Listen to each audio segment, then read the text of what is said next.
Au-delà de l'annonce, chers invités, existe-t-il des éléments factuels d'analyse pour étayer ces graves accusations? Est-ce que vous croyez en ce que les Russes ont dit sur les stratagèmes de la France pour renverser certains régimes en Afrique? Didier, alors je commence avec vous. Merci. Mais si nous attendons d'avoir des preuves palpables ou que nous voulons avoir des justifications, nous n'en aurons pas parce qu'il s'agit d'un service de renseignement.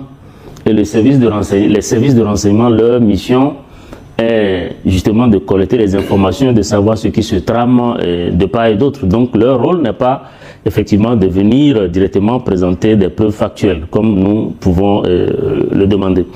Mais ici, il s'agit quand même du SVR. Le SVR, il faut peut-être remonter un peu en 1991. C'est après la chute de l'Union soviétique que le redoutable service de renseignement, le KGB russe, a donc laissé place à plusieurs autres services de renseignement qui sont spécialisés.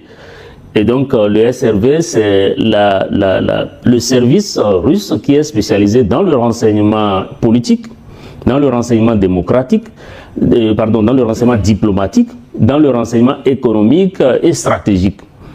Et le GU ou le GRU qui, lui, est spécialisé carrément dans le renseignement militaire. Alors, si aujourd'hui le SVR apporte cette information, cela voudrait dire que effectivement, c'est des choses qui sont préparées et et que dans cette préparation, il y a peut-être des civils qui sont mêlés, qu'il y a des chancelleries qui sont mêlées et que même des diplomates auraient pu éventuellement être mêlés. Donc, il ne s'agit pas, comme le dit le communiqué, d'une invasion militaire en tant que telle. Autrement, ça aurait été le GU ou le GRU qui aurait apporté cette information. Mais ce qu'il faut dire aussi, c'est que en réalité, nous sommes déjà dans le plan. Nous sommes déjà dans le plan. Si vous